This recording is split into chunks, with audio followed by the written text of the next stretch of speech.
고금리가 넘어오면서 똑같이 어두웠습니다. 그리고 또 은행권에서 또 여러 가지 사건들이 있었잖아요. 뭐 제가 방송에서 말할 수는 없지만 올해는 유독 많이 더, 그리고 실제로 제가 체감할 정도로 안 좋다라는 게 막 느껴집니다. 25년도를 일단 예측을 해보자면은,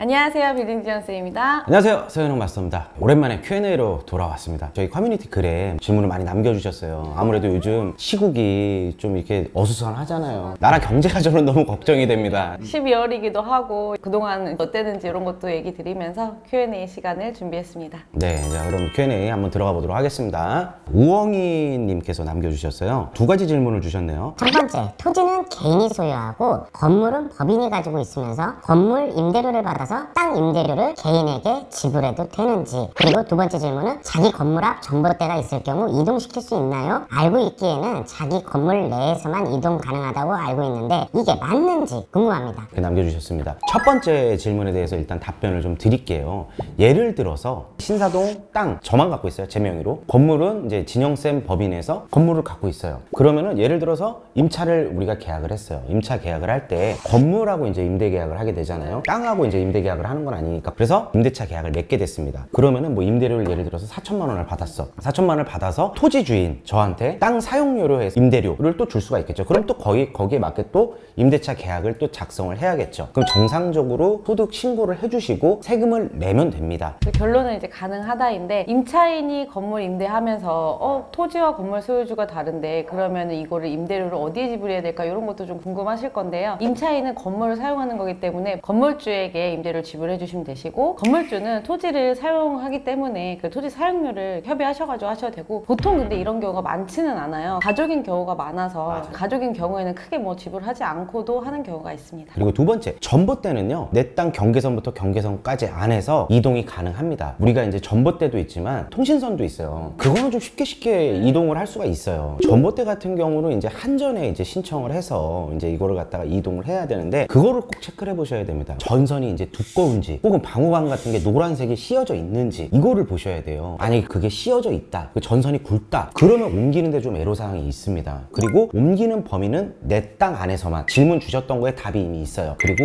비용이 꽤 많이 나옵니다. 그래서 이제 큰 의미가 없다고 보아서 크게 저희는 옮기지 않고 하고 있습니다. 근데 보통 이게 옮겨야 될 때가 어떤 경우가 있냐면은 주출입구 혹은 주차장 출입구가 전봇대 방향에 나 있을 경우에, 이럴 경우에 옮깁니다. 그런 경우를 제외하고서는 옮기는 일이 거의 없다고 보시면 되고요. 그리고 옮길 때 상당한 비용이 발생이 됩니다. 최소 몇 천만 원 이상 그 정도 발생이 되니까 꼼꼼하게 잘 알아보시고 내가 옮겼을 때 얻을 게 더 많은지 이런 거를 좀 체크해 보신 다음에 하시는 걸 권장을 드립니다.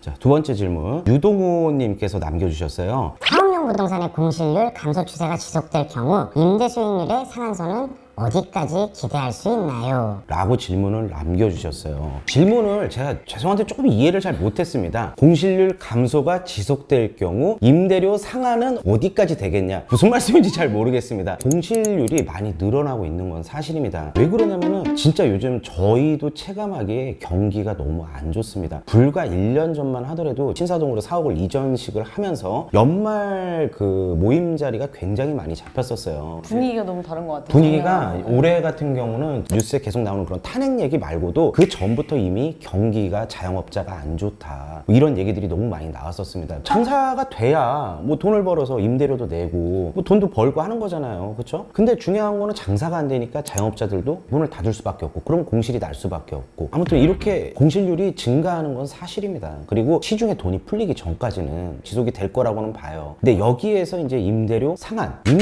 아니고 임대료를 좀 낮춰야 될 때 아닙니까? 지금은요, 임대료를 올려야 될 때가 아니고 낮춰야 될 때라고 이제 보여집니다. 근데 이게 예를 들어 성수동에 뭐 팝업, 뭐 진짜 엄청 비싼 데들 있잖아요.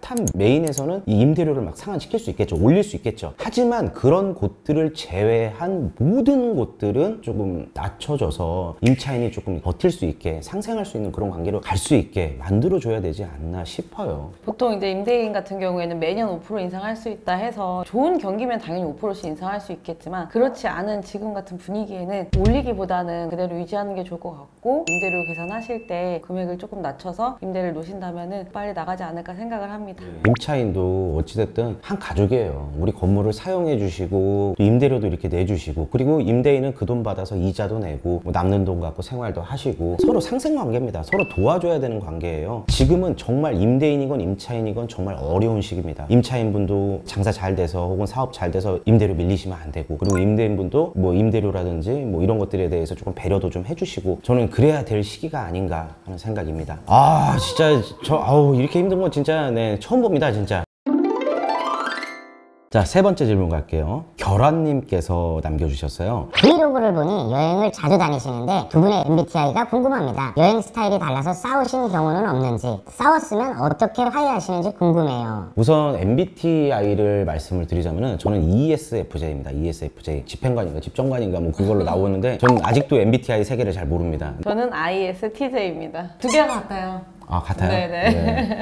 아무튼 저희는 일단 성향은 완전히 다릅니다. 성격도 다르고요. 그리고 생긴 것도 다르고요. 근데 하나 확실한 거는 부부 그 영상에서도 말씀을 드렸는데 사랑하는 게 가장 큽니다. 저희가 뭐 궁합도 안 봤었고 그리고 저희 둘 다 20대 중반에 아무것도 모를 때 단지 진짜 사랑하는 이유 하나만으로 결혼을 했어요. 결혼을 했다 보니까 부부의 세계를 이렇게 말씀을 드릴 수가 없어요. 항상 저희는 느낌대로 감대로 가거든요. 싸우기도 싸웁니다. 안 싸우는 부부를 제가 태어나서 본 적이 없어요. 아 근데 우리 좋아하는 그건 있잖아요. 여행을 가고 싶다 이러는 그런 여행지도 비슷하고 또는 뭐 갖고 싶다 이런 것도 좀 비슷하고 뭐 이런 스타일은 좀 맞아요. 맞는 것 같은데요. 취미도 같고. 올해 15년 차거든요. 보름 뒤면 이제 16년 차 부부가 돼요. 뭐 이제는 뭐 눈빛만 봐도 서로 알죠. 그리고 저희는 싸우면은 네. 둘 중에 하나가 화해를 해야 끝나잖아요. 그렇죠? 보통 이제 제가 화해를 요즘 들어서 이거를 말씀드리려고 네. 원래 그동안은 사과해 해서 제가 사과를 많이 했지만 앞으로는 미안하다고 사과하겠다고 얼마 전에 얘기를 하더라고요. 아니 진짜 변하는 것 같아요. 제가 사람이. 최근에 싸웠어요. 우리 진영쌤하고 싸웠는데 한 일주일 동안을 말을 안 한 거예요. 저희 진짜 역대로 일주일 말 안 했어요? 처음으로 그렇게 오랫동안 말 안 해본 게 처음이었었어요. 왜냐면 저희가 보통 싸우면 길어야 한 2, 3일이거든요. 이번에는 일주일 동안을 말을 안 한 거예요. 그렇게 해서 결국에는 화해가 됐습니다. 화해가 돼서 풀려갖고 이제 서로 이제 일상으로 돌아왔는데 제가 그 뒤로 생각을 해보니까 저한테 있어서 그 일주일이라는 시간이 너무 아까운 거예요. 에너지 소모한 거, 감정 소모한 거, 제 시간이 너무 아깝더라고요. 그냥 그때 당시에 내가 미안해. 뭐라고? 미안하다고. 왜? 미안해 여보. 알았어. 미안해 3번만 하면 됐었는데 그 미안해 3번을 안 해가지고 그렇게 일주일 동안 간 거예요. 근데 서로 누가 잘하고 누가 잘못하고 이런 거 없어요. 어쨌든 미안해를 빨리 그냥 외쳐주는 게 저는 좋은 것 같아요. 이번에 깨달았어요. 40이 넘고서는 제 일주일이라는 시간이 너무 아깝더라고요. 그래서 저는 앞으로 이제 사과 전도사가 되기로 했습니다. 근데 사이가 되게 좋아 보이시는데 이렇게 싸우시는 이유가 뭐예요? 진짜 말투 때문에 싸워. 말투. 밥 먹었어? 제가 대답을 안 해요. 왜 대답 안 해? 다른 생각하고 있으니까 대답을 못 하는 건데 왜 대답 안 해? 왜 화를 내? 이러면서 싸워요. 진짜 되게 별거 아닌 거 있죠. 아마 이거 보시는 부부분들은 다 공감하실 거예요. 말투 때문에 싸워요. 무슨 사건 사고 때문에 싸우지는 않아요. 그거 외에는 진짜 사이 너무 좋습니다. 저희도 사람인지라 당연히 싸울 수밖에 없고요. 더 이상 말하지 않겠습니다. 네, 행복한 날이 더 많습니다. 자, 네 번째 질문. 우리 머싸님께서 남겨주셨어요. 다시 태어난다면 도전해보고 싶은 직업이 있으신가요? 있나요? 저는 다시 태어난다면은 중동 쪽에서 태어나서 석유 부자 한번 돼보고 싶어요. 부동산 쪽 말고 석유, 뭐 에너지에 관련된 사업 있잖아요. 이런 거 한번 해보고 싶어요. 전 세계에 많은 사람들이 그 에너지 없이 못 살아가잖아요. 그러니까 그 전 세계 많은 사람들한테 공급할 수 있는, 왜냐면 저희가 하고 있는 강남 부동산, 그 중에 빌딩, 이거는 진짜 수요층이 딱 너무 한정적이잖아요. 한정적이다 보니까 온 국민 혹은 전 세계 사람들을 상대로 하는 그런 비즈니스를 해보고 싶다는 얘기죠. 저도 전 세계로 가고 싶은 거는 같기는 한데요. 제가 지금 이 자리에 있을 수 있는 거는 지금 제가 15년 동안 이 일을 해왔고 하기 때문에 너무 좋고 해요. 그래서 다시 태어나도 이 일을 하고 싶기는 한데 이거 말고 다른 거를 생각해봐라 라고 하시면은 되게 예쁘게 태어나서 화장품 사업을 해보고 싶어요. 지금도 이뻐요. 네. 나의 노력으로 이제 인플루언서 돼가지고 정말 전 세계적으로 이제 수출도 하고 그런 이제 사업가가 되고 싶습니다. 뷰티 계열. 근데 보통은 다음 생에 직업을 뭐 할 거냐고 하면은 지금 생에도 만족을 한다, 다음 생에도 이걸 하고 싶다가 이제 보통 이렇게 하시는데 스트레스가 좀 많으신가 봐요.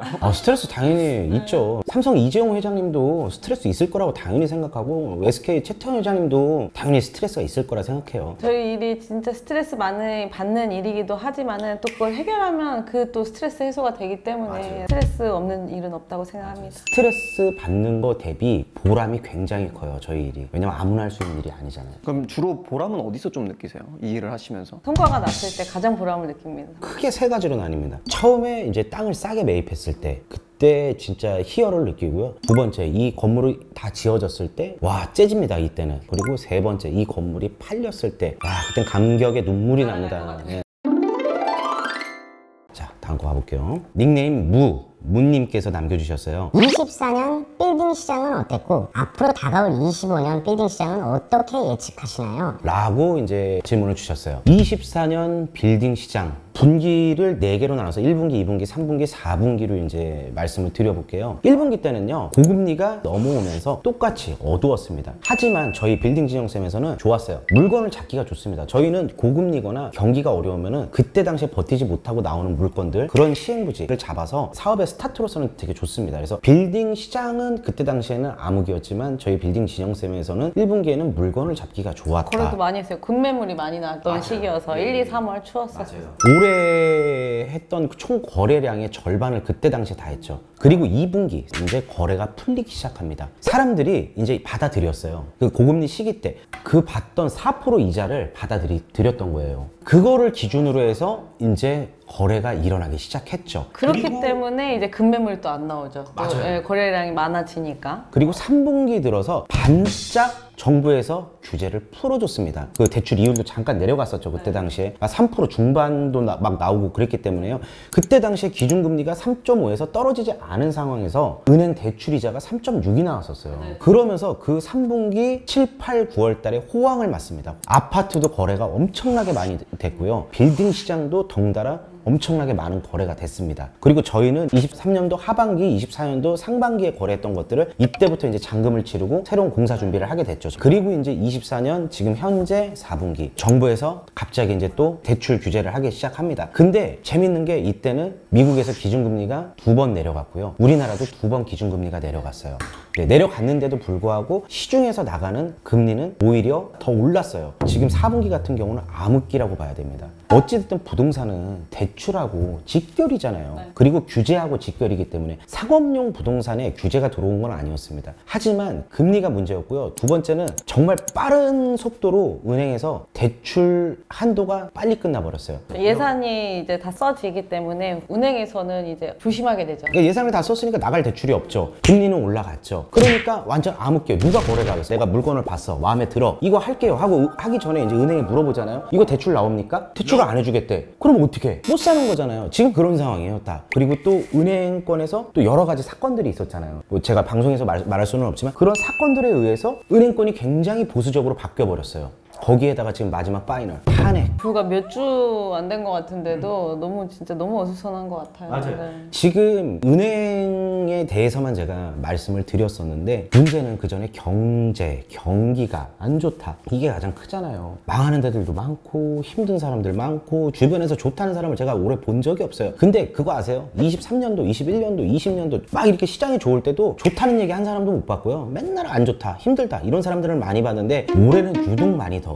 그리고 실제로 제가 체감할 정도로 안 좋다라는 게 막 느껴집니다. 왜냐면 저희도 어찌됐든 임대 사업자이기 때문에 임차인들이 잘못되면은 임대인들은 직격탄을 맞을 수밖에 없어요. 항상 바라는 거잖아요. 임대인들이 임차인하고 계약하면서 사업 잘 되시길 바란다고 항상 바라는 것 같아요. 그래서 이렇게 24년 빌딩 시장을 정리를 해볼 수가 있고요. 25년도를 일단 예측을 해보자면은 1분기는 별 다른 거 없이 그냥 지나갈 거예요. 제 생각에는 지금 이제 촬영일 기준으로 12월 13일입니다. 근데 5일 뒤인 12월 18일 날 미국에서 또 한 번 기준금리를 내릴지 동결할지 올릴지 결정을 하거든요. 근데 제 생각에 이번에도 한번 내려갈 겁니다. 그러면 내년에 우리나라도 한번 내리겠죠. 제가 봤을 때 기준금리는 2차례에서 3차례 정도 내년에 더 내려갈 거라 봅니다. 하지만 중요한 거는 금리가 내려가서 건물을 쉽게 살 수는 있지만 문제는 이걸 유지하는 거예요. 경기가 안 좋기 때문에 임대 수익을 유지하는 게 어려운 시장이 25년도에도 이어질 것 같다. 이럴수록 그 임대 유치를 하기 위해서 임대인들이 노력을 많이 해야 되고 진짜 좋은 자리 사면은 제가 봤을 땐 괜찮을 것 같아요. 금액이 막 올라가는 시기는 또 내년에도 아니기 때문에 준비되어 있는 분들이라면은 좀 잘 구성하셔가지고 잘 기획하셔가지고 매입하신다면 좋은 기회일 수도 있고. 어쨌든 제 바람은 진짜 뭐가 어찌 됐던 간에